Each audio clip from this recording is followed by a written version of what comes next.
Morning. आज हम लोग जो है सेफ्टी डिवाइसेस के बारे में बात करेंगे। ये वो सेफ्टी डिवाइसेस है, ये मैंने आपको जो है पीडीएफ भी भेजा था, आप लोगों ने नोट्स भी बना लिए होंगे। ये वो सेफ्टी डिवाइसेस हैं जो WDM-2 एंड WDM-3 सीरीज़ लोगों में लगाई गई हैं, जो इंजन को जो है सेफ्टी प्रदान करती हैं। और जहाँ तक WDM-4 या WDG-4 WDP-4 की बात है, उनकी सेफ्टी डिवाइसेस अलग होती हैं। तो जब WDG-4 DP-4 लाया जाएगा, यानी कि 4000 से ऊपर हार्स पावर, 4000 हार्स पावर और 4500 हार्स पावर के इंजन, तो तब उनकी सेफ्टी डिवाइसेस के बारे में बात की जाएगी। तो आज जो हम सेफ्टी डिवाइसेस की बात कर रहे हैं वो WDM-2 एंड WDM-3 सीरीज़, यानी कि 2600 horse power, 3100 horse power, 3300 horse power और 3600 हार्स पावर इंजन की बात कर रहे हैं।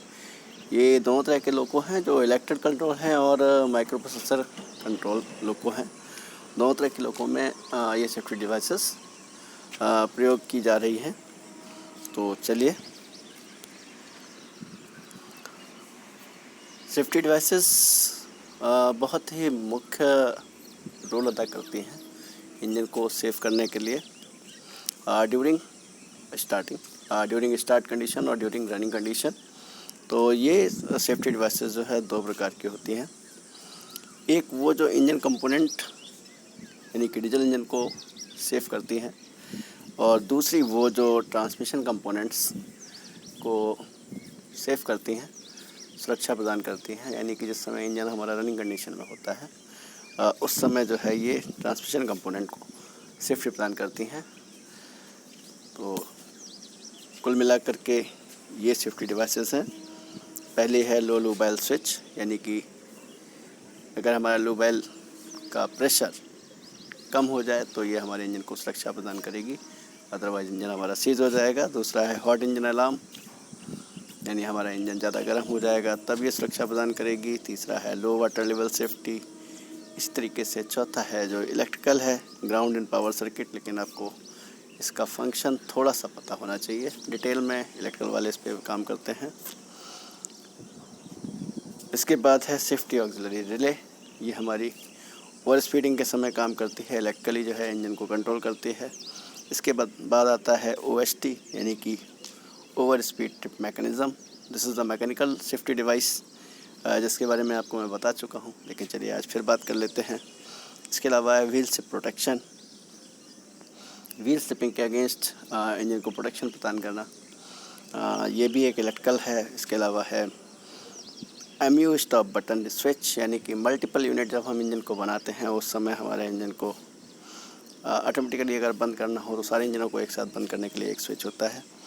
इसके अलावा है pneumatic control switch at the time of train parting, ये हमारा काम करता है। और इसके अलावा जो है automatic switching on off flasher light.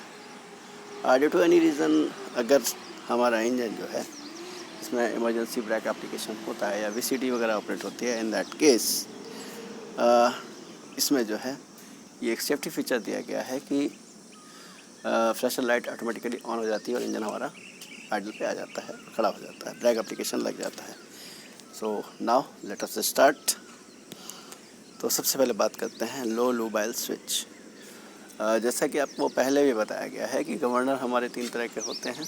पहला होता है GE गवर्नर, ठीक है ना, EH गवर्नर जिसको बोलते हैं, जो कि मैंने आपको नहीं पढ़ाया था, लेकिन सेफ्टी डिवाइसेस तब भी लगी थी, तो सेफ्टी डिवाइसेस की बात है। तो पहला है GE गवर्नर, दूसरा है वुडवर्ड गवर्नर, और तीसरा जो लेटेस्ट है वो है MCBG गवर्नर, यानी माइक्रो कंट्रोल बेस्ड गवर्नर। तो GE गवर्नर के संदर्भ में अगर हमारे इंजन में GE गवर्नर लगा होता था, जो कि आजकल नहीं लग रहा है, तो हमारे ड्राइवर केबिन में एक ऑयल प्रेशर स्विच लगाया जाता था। और ये ऑयल प्रेशर स्विच जो है 1.8 और 1.2 kg/cm² पर सेट होता था। यानी कि जिस समय हम इंजन को स्टार्ट करते हैं तो एक स्टार्ट पुश बटन होता है, तो वो स्टार्ट पुश बटन दबाना पड़ता था इंजन स्टार्ट करने के लिए, अभी भी दबाया जाता है। तो वो जब तक कि हमारा लो बाइल प्रेशर 1.8 kg ना पहुंच जाए तब तक वो इंजन को स्टार्ट नहीं रखता था। यानी कि अगर उससे पहले आप उस पुश बटन से हाथ हटाएंगे तो इंजन स्टार्ट नहीं होगा। तो जब 1.8 kg हो जाएगा तभी हमारा इंजन स्टार्ट रहेगा। सेम एज, अदरवाइज़ गवर्नर जो है स्टार्ट नहीं होने देगा।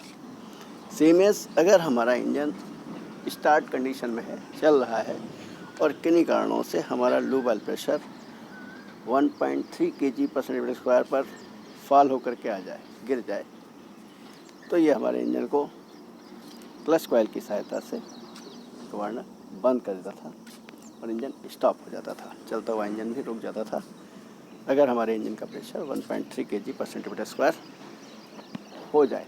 ठीक है। वुडवर्ड गवर्नर में जो लो लूब ऑयल स्विच होता है वो गवर्नर के अंदर ही इनबिल्ट होता है और उसका काम भी सेम ही है, बस उसका प्रेशर जो है 1.2 1.3 दोनों पे सेट करते हैं। तो आज डेट में जो है वो 1.2 kg/m² पर सेट होता है कि अगर वो गवर्नर में एक लूब ऑयल प्रेशर का पाइप जाता है जो गवर्नर उस प्रेशर को सेंस करता रहता है। तो अगर किन्हीं कारणों से लूब ऑयल प्रेशर हमारा 1.2 kg/m² तक पहुंच जाएगा रनिंग कंडीशन में, स्टार्टिंग कंडीशन में, तो हमारे इंजन को वो गवर्नर ऑटोमेटिकली शट डाउन कर देगा। वो प्लंजर जो है बाहर आ जाएगा और इंजन हमारा शट डाउन हो जाएगा। अब बात करते हैं हमारा एडवांस जो गवर्नर है, that is MCBG governor. MCBG governor में डिटेल्स में इसको कंट्रोल करने की कोशिश की गई है और उसको करने के लिए इसमें एक प्रेशर सेंसर बॉक्स लगा हुआ है जिसको PRS बॉक्स कहते हैं। ये क्या करता है कि प्रत्येक नॉच पर लूब ऑयल प्रेशर को सेंस करता है और उस जो डाटा उसमें फीड किए गए हैं पर्टिकुलर नॉच के लिए, उस नॉच पर उस प्रेशर को आने के लिए एक डिले टाइम भी इसमें फिट किया जाता है। उस डिले टाइम तक वेट करता है। उसके बाद उस पर्टिकुलर नॉच पे अगर वो प्रेशर, डिटरमाइंड प्रेशर जो है, जो हमने उसमें डाटा फीड किया है, वो अगर उसमें नहीं पहुंच रहा है तब इंजन को शट डाउन करेगा, अदरवाइज शट डाउन नहीं करेगा। तो यहाँ पर हर नॉच के लिए सेफ्टी प्रदान की गई है, जबकि वुडवर्ड और GE में सिंपली एक डाटा पे ही हमारा इंजन काम कर रहा था।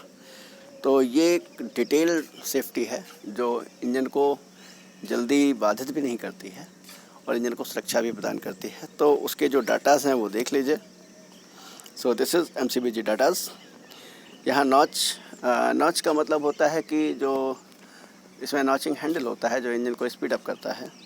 तो हमारे टोटल इंजन की पूरी स्पीड को, जैसे 400 और 1000 है तो उसको 8 नॉच में डिवाइड किया गया है। तो 1 नॉच से लेके 8 नॉच तक ड्राइवर स्पीड बढ़ाता जाता है और 8 नॉच पे फुल स्पीड उसको प्राप्त होती है।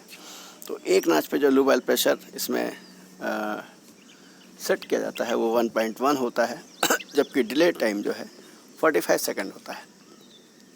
यानी कि इंजन स्टार्ट बटन से हमने स्टार्ट किया और छोड़ दिया तो इंजन स्टार्ट होगा, इंजन अपने आप बंद नहीं होगा और 45 सेकंड तक वो वेट करेगा कि प्रेशर हमारा 1.1 हो जाए। अगर उस तक नहीं होगा तब इंजन को बंद करेगा। इसी तरह 2 नॉच पे 1.5, लेकिन तब डिले पीरियड 10 सेकंड है और इस तरीके से उसके बाद जितने भी नॉचेस हैं उसमें 10 सेकंड का डिले पीरियड रखा गया है।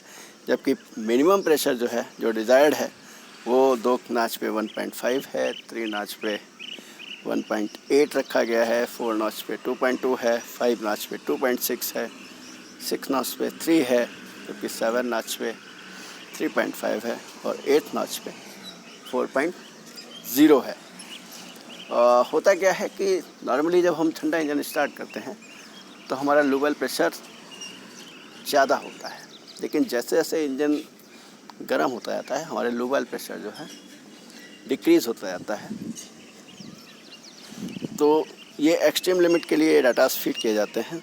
ये एक्सट्रीम लिमिट जब इसमें हमारा इंजन एक्चुअली जब लोड पे इंजन चलता है तो 85 डिग्री के सेल्सियस के आसपास जो है रन करता है। उसका टेम्परेचर जो है 85 डिग्री सेल्सियस के आसपास ही रहता है रनिंग कंडीशन।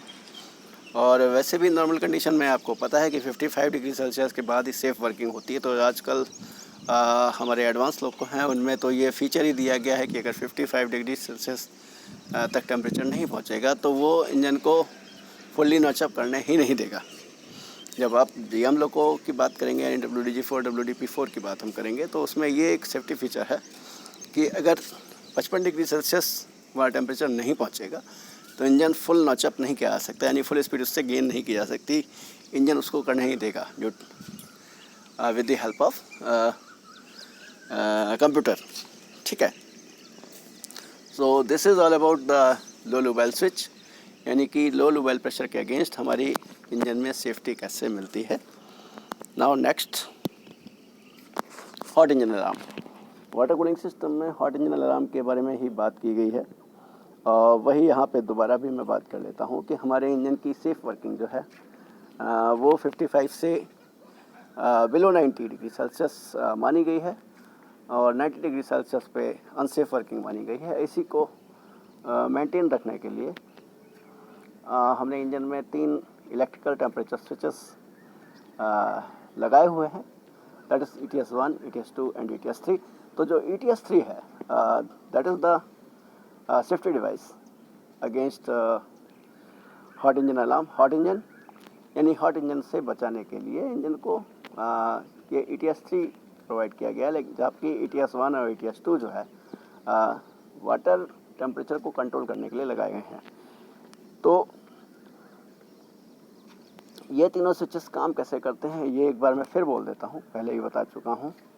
आपको पता है कि आपका रेडिएटर फैन जो है इंजन की क्रैंक शाफ्ट से ही जोड़ा जाता है मैकेनिकली, लेकिन बीच में कंप्रेसर लगा होता है, उसके बाद एक हॉरिजॉन्टल शाफ्ट होती है और उस हॉरिजॉन्टल शाफ्ट को एक एडी करंट क्लच ECC से जोड़ दिया जाता है और ECC जुड़ा हुआ होता है हमारा राइट एंगल गियर बॉक्स से, और उस गियर बॉक्स से हमारा इंजन जो है हमारा radiator fan with the help of universal shaft जुड़ा रहता है।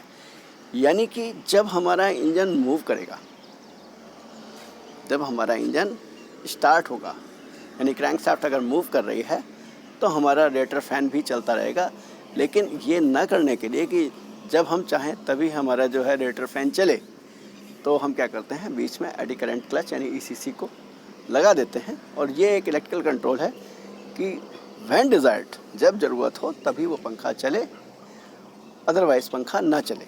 और उसको 2 स्पीड में कन्वर्ट कर रखा है, एक मीडियम स्पीड और एक हाई स्पीड। हाई स्पीड है 1205 RPM, जबकि इंजन के RPM मैक्सिमम जो है 1000 या 1050 ही होते हैं। ठीक है, 2 तरह के लोको हैं, अगर 2600 हॉर्स पावर का इंजन है तो 1000 RPM होंगे, और जो अगर 3100, 3300 या 3500 हॉर्स पावर का इंजन है, 3600 हॉर्स पावर का इंजन है, तो हमारे मैक्सिमम RPM जो है वो 1050 होंगे। RPM यानी कि रेवोल्यूशन पर मिनट। ये क्रैंक शाफ्ट के विषय में बात की जा रही है। ठीक है, तो ऐसा इसीलिए क्योंकि हमें पहले 55 डिग्री सेल्सियस टेम्परेचर हमारा सेफ वर्किंग के लिए डिज़ायर्ड है, एफिशिएंट वर्किंग के लिए, और उसके बाद मैक्सिमम टेम्परेचर जो 90 डिग्री सेल्सियस है उसको भी नहीं पहुंचने देना है। तो इन दोनों चीज़ों के लिए हमने बीच में ECC लगाया है। तो जब हमारा इंजन हम स्टार्ट करेंगे तो नेचुरल है कि वो ठंडा होगा, तो ECC तक तो वो रोटेशन जाएगा, लेकिन ECC से आगे वो रोटेशन नहीं जाएगा और ECC तक ही शाफ्ट घूमती रहेगी और हमारा पंखा बंद कंडीशन में बना रहेगा। ठीक है, लेकिन जैसे ही पानी का टेम्परेचर जो हमारा कूलेंट वाटर है उसी को ये ETS1, 2, 3 जो है सेंस करते हैं, वाटर हीटर पर लगे होते हैं, रिटर्न हीटर पे। तो जब 64 डिग्री सेल्सियस हमारा पानी का टेम्परेचर पहुंच जाएगा तो ETS1 जो है पिकअप होगा और वो पंखे को मीडियम स्पीड पे चला देगा, यानी एडी करंट क्लच जो है इलेक्ट्रिकली कपल्ड हो जाएगा और मीडियम स्पीड पे हमारा पंखा चलने लग जाएगा, जिससे कि कूलिंग स्टार्ट हो जाएगी। अब चलते चलते चूँकि लोड पे जाएगा इंजन, तो नेचुरल है कि कूलिंग कैपेसिटी उतनी नहीं होनी मीडियम स्पीड पे, जबकि हमारा टेम्परेचर राइज करता रहेगा। तो अगर ये 64 डिग्री से बढ़ करके अब पानी का टेम्परेचर 68 डिग्री हो जाएगा, तो अब ETS2 पिकअप हो जाएगा, यानी इलेक्ट्रिक टेम्परेचर स्विच जो नंबर 2 है वो पिकअप होगा और हमारे रेडिएटर फैन की स्पीड को फुल स्पीड पे कर देगा, यानी कि 1205 RPM पे कर देगा और हमारा इंजन पूरी एफिशिएंसी से ठंडा होना शुरू हो जाएगा। किन्हीं कारणों से यदि हमारे इंजन का पानी का टेम्परेचर 90 डिग्री पे पहुंच जाए, ठीक है ना, चलते चलते मैंने आपको बताया है कि फिफ्थ फुल लोड अगर हमारा इंजन चलाया जाता है तो नियर अबाउट 85 डिग्री सेल्सियस पे के आसपास रन करता है। तो अगर लंबे समय तक इंजन को लोड पे डाला गया है और कहीं कूलिंग एफिशिएंसी कम है तो नेचुरल है कि हमारा टेम्परेचर जो है 90 डिग्री पहुंच सकता है। ख़ास तौर से ये गर्मियों के समय में ज़्यादा होता है। तो इन दैट केस जो है ETS 3 ऑपरेट होगा और ETS 3 जो है ऑडियो विजुअल अलार्म ड्राइवर को देगा, जिससे कि ड्राइवर सेफ वर्किंग करे। पहले क्या करता था, ETS 3 जो है इंजन को अनलोड करता था, यानी लोड से काट देता था और आइडल पे आ जाता था, लेकिन उससे पंचुअलिटी लॉस होता था और ये कंट्रोल नहीं हो पाता था। उसको बचाने के लिए अब ये किया गया है कि ये कंट्रोल ड्राइवर के हाथ दे दिया गया। केवल ड्राइवर को ये सेफ्टी इंडिकेट करती है कि आपका इंजन हॉट हो चुका है। हॉट इंजन अलार्म आता है जो LED लगी हुई है पैनल पे, साथ ही साथ एक बजर बजता है और ड्राइवर को ये पता लग जाता है कि हमारा इंजन हॉट हो गया है। उस कंडीशन में वो इंजन की फ़ास्ट पंपिंग करता है। यानी फ़ास्ट पंपिंग का मतलब होता है इंजन का लोड काटना।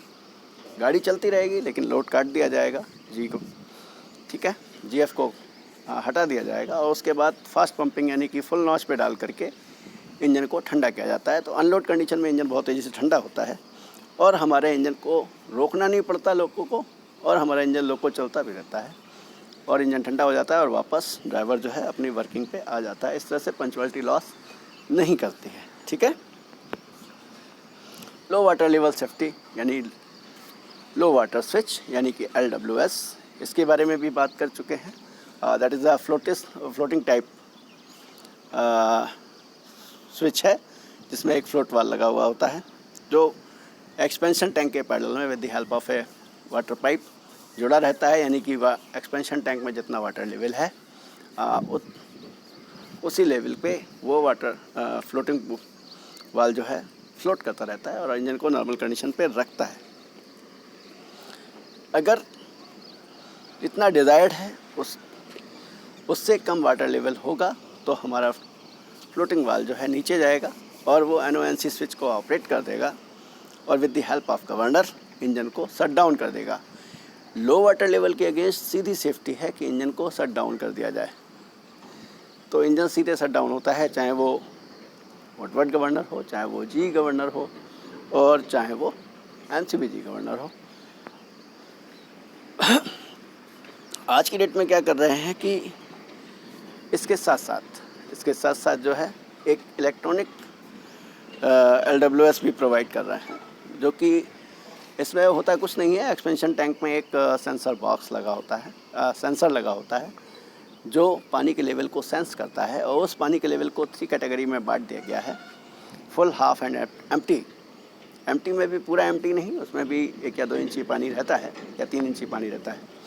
तो जब तक हमारे टैंक में पानी फुल रहेगा तो इसी से संबंधित एक बॉक्स लगा होता है जो वाटर लेवल बॉक्स होता है, उसमें 3 LED लाइट लगी होती है। तो अगर हमारे एक्सपेंशन टैंक में पानी का लेवल पूरा है, फुल है, तो ये ग्रीन लाइट शो होती रहेगी। जैसे ही पानी का लेवल हाफ पे पहुंचेगा ये लाइट येलो हो जाएगी और ड्राइवर को चेतावनी देगी कि पानी कम हो रहा है, जिससे कि वो समय पे एक्शन ले, अपना ब्लॉक सेक्शन क्लियर करे और कहीं पे पानी की व्यवस्था कराए या आगे मैसेज दे।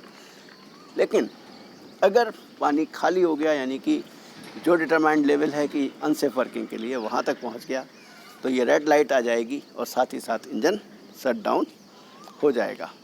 वर्किंग वही है, बस ये थोड़ा सा डिटेल कंट्रोलिंग है और ड्राइवर को डिटेल मैसेजिंग है कि हर समय पे ड्राइवर को पता लगता रहता है। अदरवाइज़ क्या होता था पहले कि ड्राइवर को जब इंजन रुकता था किसी स्टेशन पे तो असिस्टेंट ड्राइवर जा कर के वाटर क्लोराइड पे चेक करता था फिल्टर रूम तक जा कर के, ये पानी का लेवल कम तो नहीं हो रहा है, पानी का लेवल पूरा है कि नहीं है। अब इस सेंसर के लगने से वो चीज़ वहीं पे क्लियर होती रहती है। केवल माल फंक्शन देखने के लिए, माल फंक्शनिंग यानी कि कहीं हमारा सेंसर ख़राब तो नहीं हो गया है, तो ड्राइवर को क्रॉस चेक करने के लिए कहा जा रहा है और ड्राइवर उसको क्रॉस चेक करता है। Okay, ground in power circuit. Ground का मतलब क्या होता है? This is the electrical safety, जिस पे इलेक्ट्रिकल आर्टिजन्स वर्क करते हैं या इलेक्ट्रिकल स्टाफ वर्क करता है। ग्राउंड का मतलब होता है इंसुलेशन रेजिस्टेंस का कम हो जाना, तभी तो ग्राउंड होगा। तो जब भी हमारा इंसुलेशन रेजिस्टेंस कम हो जाएगा तो हमारा ग्राउंड होगा, और ग्राउंड होगा तो जो GR होता है, ग्राउंड रिले, उसका रीसेट नॉब जो है बाहर आ जाएगा। बाहर आ जाएगा तो क्या हो जाएगा कि हमारा लोड कट जाएगा, यानी कि GF स्विच डीएनर्ज हो जाएगी। GF का मतलब होता है जनरेटर फील्ड। जनरेटर फील्ड में करंट जाना बंद हो जाएगी। इस तरीके से जब करंट ही नहीं बनेगी तो अनलोड हो जाएगा इंजन, और इंजन हमारा साथ ही साथ आइडल पे आ जाएगा। ठीक है, और इसके साथ ही साथ जो है आपको ऑडियो और विजुअल अलार्म भी ड्राइवर को मिलेगा, यानी कि LED लाइट भी शो होगी, जो कि GR LED लाइट होती है, और साथ ही साथ घंटी भी सुनाई देगी, जिससे कि ड्राइवर संसार कार्य कर सके। ठीक है, ड्यूरिंग रनिंग भी इसको चेक किया जाता है, मेंटेन किया जाता है, और ड्राइवर के लिए भी एक सेफ्टी है, और ड्राइवर इसके ऊपर वर्क करता है। SAR, सेफ्टी ऑक्सिलरी रिले, इसका शॉर्ट फॉर्म है SAR। SAR का मतलब है कि इलेक्ट्रिकली अगर हमारी स्पीड कॉइल माल फंक्शन कर जाए और हमारे इंजन की स्पीड बढ़ती चली जाए, तो इसमें भी एक लिमिट है कि उस लिमिट के बाद अगर ये स्पीड बढ़ती है तो हमारे इंजन को ये SAR, सेफ्टी ऑक्सिलरी रिले, बंद कर देगी, स्टॉप कर देगी, जिससे कि इंजन में कोई एक्सटेंसिव डैमेज ना हो। ठीक है, मैकेनिकली आपके पास इस काम से बचने के लिए OST लगी हुई है, और OST पे अभी हम बात करेंगे, जो कि मैकेनिकल स्टाफ को ही चेक करनी होती है। और आज की डेट में जो माइक्रो प्रोसेसर कंट्रोल लोग को हैं, उसमें मैकेनिकल, इलेक्ट्रिकल और इलेक्ट्रॉनिक्स तीन OST लगी हुई हैं, इस पर भी हम बात करते हैं। लेकिन इलेक्ट्रिकली अगर वो नहीं काम कर रहा है तो ये काम करेगा और इंजन को बंद कर देगा। ओके, तो ओवर स्पीडिंग में और लो वाटर लेवल में, दोनों में इंजन को सीधे सीधे सेफ्टी बंद कर देती है, जिससे कि इंजन में कोई एक्सटेंसिव डैमेज ना हो। अब बात करते हैं OST, over speed trip mechanism. OST mechanism जो कि हमारे इंजन में लगा हुआ है, ये एक मैकेनिकल डिवाइस है जो कि इंजन को ओवर स्पीड होने से बचाती है। और इसका भी काम सीधा सीधा यही है कि अगर ओवर स्पीड होगा इंजन, तो मैकेनिकली ये इंजन को नो फ्यूल कंडीशन में ला करके बंद कर देगी। ठीक है ना, मैकेनिकली ये गवर्नर से जो फीड मिल रही है, जिससे कि रैक खुले हुए हैं और फ्यूल की सप्लाई हो रही है, वो फ्यूल सप्लाई को ये ज़ीरो पे ला देगी, यानी कि सारे रैक ज़ीरो पे चले जाएंगे जैसे ये ट्रिप करेगी, और हमारा इंजन नो फ्यूल कंडीशन में शट डाउन हो जाएगा, इंजन एकदम से बंद हो जाएगा। ठीक है, इलेक्ट्रिकली इसमें कोई ऑपरेशन नहीं है, सब कुछ मैकेनिकल है। अब इसकी सेटिंग्स क्या है? अगर हमारा इंजन 2600 हॉर्स पावर का है, यानी कि WDM 2 लोको, उस कंडीशन में जो हमारे OST सेटिंग है वो 1140 से 1160 RPM पे सेट किया जाता है। ठीक है, लिखा हुआ भी है एल्को लोको 400 से 1000 RPM, यानी जिसका आइडियल RPM 400 और 8 नाच का RPM 1000 है, उस कंडीशन में 1140 से 1160 के बीच में OST RPM सेट किया जाता है। ठीक,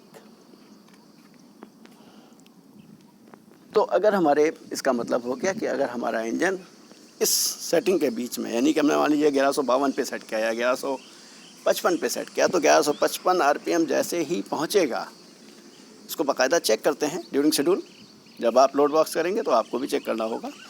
तो 1155 अगर पहुंचेगा तो ये हमारे इंजन को OST ट्रिप हो जाएगी और इंजन को नो फ्यूल कंडीशन में करके बंद कर देगी। नाउ अब अगर हमारा इंजन 3100, 3300 या 3600 हॉर्स पावर का है, लेकिन साथ ही साथ वुडवर्ड गवर्नर लगा हुआ है, ठीक है, इलेक्ट्रिकल कंट्रोल लोको है। तो उस कंडीशन में OST सेटिंग जो है 1180 से 1220 के बीच में रखी जाती है। यहाँ पे भी सिंगल OST है जो मैकेनिकल OST है और बकाया SAR है ओवर स्पीडिंग के लिए। तो इस मैकेनिकल OST की जो स्पीड लिमिट है वो 1180 से 1220 के बीच में सेट करते हैं, यानी कि जब भी हमारा इंजन 1180 से 1220 के बीच पहुँचेगा तो हमारा इंजन शट डाउन हो जाएगा। अब तीसरी बात करते हैं, दैट इज़ कि अगर हमारा इंजन 3100, 3300, 3600 हॉर्स पावर है और साथ ही साथ MCBG गवर्नर लगा हुआ है, माइक्रो कंट्रोल बेस गवर्नर लगा हुआ है, तो उसमें यानी कि माइक्रो प्रोसेसर लोको है, उसमें हमारी जो OST है वो 1205 से 1215 के बीच में सेट की जाती है, 1215 से पहले, ठीक है। अब यहाँ पे क्या होता है कि MCBG में एक सर्वो मोटर लगी होती है, आपको बताया भी है। सर्वो मोटर एक्चुएशन प्रदान करती है सेंस करके और इंजन की स्पीड को बढ़ाने के लिए फ्यूल की सप्लाई देती है। लेकिन चूँकि सर्वो मोटर है तो वो माल फंक्शन भी करती है और फ्लक्चुएशन ज़्यादा होता है eight the time of load changing. तो वहाँ पे स्पीड का एकदम से राइज अप होने की संभावनाएं ज़्यादा रहती हैं। तो यहाँ पे 3 OST एक तरीके से लगी हुई हैं। 1200 जो कि एक इलेक्ट्रिकल OST है जो सेंस करती है और MCBG को इंडिकेट करती है, जिसको कि ड्राइवर रनिंग कंडीशन में ही रीसेट करके वापस कर लेता है, या सेंस करके वापस अगर स्पीड आ गई तो वो उसको बंद नहीं करती है, चेतावनी मिलती है। लेकिन 1205 से 1215 के बीच में मैकेनिकल OST सेट की गई, वो इसीलिए की गई है कि इलेक्ट्रिकल OST से पहले मैकेनिकल OST ऑपरेट ना हो जाए, क्योंकि अगर मैकेनिकल OST ऑपरेट होगी तो आपको एक्सप्रेसर रूम तक जाना पड़ेगा जहाँ पे ये लगी हुई है वाइब्रेशन डैम्पर के ऊपर, और इसको बाकायदा मैनुअली रीसेट करना पड़ेगा। तो अगर गाड़ी पता लगा 100 की स्पीड में चल रही है और OST रीसेट हो गई, तो जब तक गाड़ी लो स्पीड पे ना आ जाए या बंद ना हो जाए तब तक ड्राइवर वहाँ तक जा नहीं पाएगा। और नेचुरल है कि इंजन जो है अपना लोको पंचुअलिटी लॉस करेगा। किन्हीं कारणों से अगर 1205 से 1215 के बीच में जो मैकेनिकल OST है वो भी ट्रिप न करे, इन दैट केस इसमें एक MEP में भी एक OST होती है जो 1220 पे होती है, वो इंजन को ऑटोमेटिकली इलेक्ट्रॉनिकली जो है शट डाउन कर देती है ओवर स्पीडिंग के अगेंस्ट। तो ये देखिए यहाँ लिखा हुआ है नीचे, mechanical OST, electrical OST setting is 1200 RPM, ठीक है। तो जो माइक्रो प्रोसेसर की OST है वो 1300 पे लगी हुई है और वो इंजन को उस समय जाके बंद कर देगी, यानी अल्टीमेटली वो इंजन को सेव कर जाएगी। तो माइक्रो प्रोसेसर कंट्रोलर को जो हैं वो इसीलिए ज़्यादा बेटर माने गए हैं कि इसमें जो सेफ्टी लिमिट्स हैं वो बहुत ही डिटेल्ड में जो है वर्क करती हैं और इंजन को हर कीमत पे जो है सेव करने की कोशिश करती हैं। Wheel slip protection, wheel slip का मतलब हो गया कि आपको पता है कि आपके इंजन में 6 एक्सल लगे हुए हैं, 12 पहिए लगे हुए हैं, यानी कि 6 एक्सल अगर एक स्पीड में रन कर रहे हैं तो कोई व्हील स्लिप नहीं हुई। लेकिन 6 एक्सल में से किसी एक एक्सल पे अगर RPM कम हो जाएंगे तो व्हील स्लिप स्टार्ट हो जाएगी, इसी को व्हील स्लिप कहते हैं। तो अगर व्हील स्लिप होगी तो WSR व्हील स्लिप रिले जो होती है वो ऑपरेट होगी और हमारी जो जनरेटर पावर को रिड्यूस कर देगी, जिससे कि व्हील स्लिप को एक्युमुलेट कर सके और इंजन नॉर्मल वर्किंग में आए। व्हील स्लिप होने में व्हील ख़राब होगा, साथ ही साथ इंजन की परफॉर्मेंस भी बिगड़ेगी। ओके, MU स्टॉप बटन, मान लीजिए हमारे पास 3100 हॉर्स पावर के इंजन है और हमें हॉलिंग लोड ज़्यादा है हमारे पास, तो उस कंडीशन में हम मल्टीपल यूनिट बनाते हैं, यानी एक से ज़्यादा इंजनों को इलेक्ट्रिकली कपल्ड करते हैं, that is called multiple unit MU। देखा भी होगा आप लोगों ने रनिंग में कि मालगाड़ियों में 2-2 इंजन एक साथ लगाए जाते हैं। तो MU की कंट्रोलिंग जब एक जगह रखी जाती है तो उसी में एक MU स्टॉप बटन भी होता है, स्विच भी होता है, यानी उस स्विच को इस तरीके से मेंटेन किया जाता है कि जो भी हमारा वर्किंग लोको है, जिससे हम वर्किंग कर रहे हैं, ऑपरेटिंग लोको कर रहे हैं, उसी के MU स्टॉप बटन से दोनों इंजन एक साथ बंद किए जा सकें, ठीक है। न्यूमेटिक कंट्रोल स्विच, न्यूमेटिक यानी हवा का प्रेशर। तो ये जो आपका एयर ब्रेक प्रेशर है उस पर काम करती है। ये स्विच ट्रिप कब करेगा? जबकि इमरजेंसी ब्रेक एप्लीकेशन होगा, यानी एकदम से इमरजेंसी ब्रेक लगाया जाएगा, या ट्रेन पार्टीशन हो जाए, यानी ट्रेन पार्ट कर जाए, ट्रेन दो हिस्सों में बढ़ जाए, या विजिलेंस कंट्रोल डिवाइस जो कि ड्राइवर के लिए लगाई गई है कि ड्राइवर सचेत है या नहीं, ये जानने के लिए इंजन में एक डिवाइस लगी हुई है, दैट इज़ VCD, कि ड्राइवर को पर्टिकुलर इतने टाइम के बीच में VCD पे कार्य करना ही है। उसको या तो हॉर्न बजाना है, नॉच अप नॉच डाउन करना है, ठीक है ना, या सेंडिंग बॉक्स ऑपरेट करना है, कुछ ना कुछ करना है, जिससे कि इंजन को पता लगे कि ड्राइवर जाग रहा है, सो नहीं रहा है।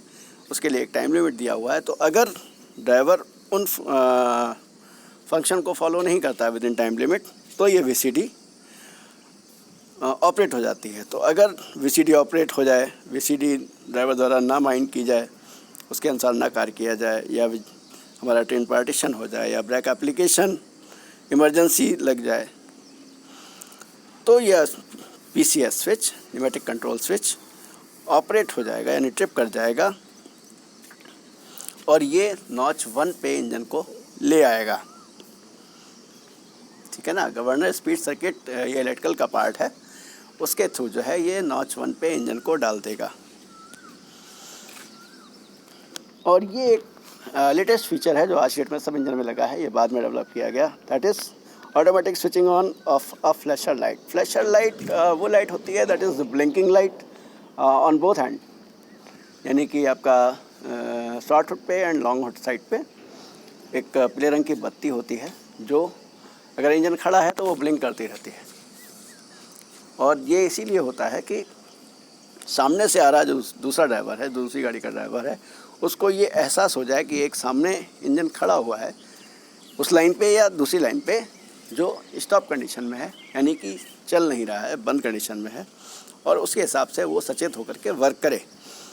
तो ये ड्राइवर को पहले इंडिकेशन थे कि अगर हमारी गाड़ी किन्हीं कारणों से मेन लाइन पे रोकी जाती है या रोकनी है तो हमें ये फ्लैशर लाइट को ऑन करना है। लेकिन ड्राइवर जब पैनिक होता है, जब कोई फॉल्ट आती है तो ड्राइवर पैनिक होता है, और कभी कभी वो ड्राइवर गलती कर देता है और वो इस लाइट को ऑन करना भूल जाता था। उस कंडीशन में एक मेजर एक्सीडेंट होने के चांसेस बन जाते थे, जिसको बचाने के लिए ये सेफ्टी फीचर डाला गया लोगों में, जिससे कि एक्सीडेंट को अवॉइड किया जा सके। ये फीचर क्या करता है? This feature bring the engine to idle with train brake application and audiovisual indication to the driver at the time of train parting और chain pulling। अगर चेन पुलिंग या ट्रेन पार्टिंग की वजह से इंजन हमारा में ब्रेक एप्लीकेशन होता है तो ये इंजन को पहली बात तो आइडल पे ले आएगा, साथ ही साथ फ्लैशर लाइट PCS1 और PCS2 के थ्रू ऑटोमेटिकली ऑन हो जाएगी, ब्लिंक करने लगेगी। ड्राइवर को ऑन करने की ज़रूरत नहीं है, जिससे कि सामने से कोई अगर ड्राइवर आ रहा है दूसरा इंजन लेकर के तो वो सचेत हो जाए और कोई मेजर एक्सीडेंट होने से बच जाए। तो this is all about safety of WDM2 and 3 series locomotive. लगता है आशा है कि आप लोग समझ गए होंगे। फिर भी अगर कोई आपके क्वेश्चंस हैं तो उस पर पूछें आप, हम आपको जवाब देंगे। जब WDG4 नंबर आ रहा है GM लोको का, इसके बाद हम GM लोको पे ही जा रहे हैं, तो GM लोको जब हम पढ़ाएंगे तो उस समय हम आपको उसकी सेफ्टी के बारे में भी इंफॉर्मेशन देंगे। अभी फ़िलहाल आपके लिए इतना ही। इसके साथ साथ एक चीज़ और आपसे कहनी है कि शायद बहुत जल्दी ही आप लोगों को लोको में शायद बुला लिया जाए। जहाँ तक जो आ रही हैं खबरें, मुझसे कांटेक्ट होना शुरू हो गया है, तो मैं देखता हूँ और आप लोग इसके लिए तैयार हो जाएं कि आपको शायद लाइन ट्रेनिंग पर अब जाना पड़ जाए जल्दी ही। ठीक है, सो थैंक्स एंड ओके।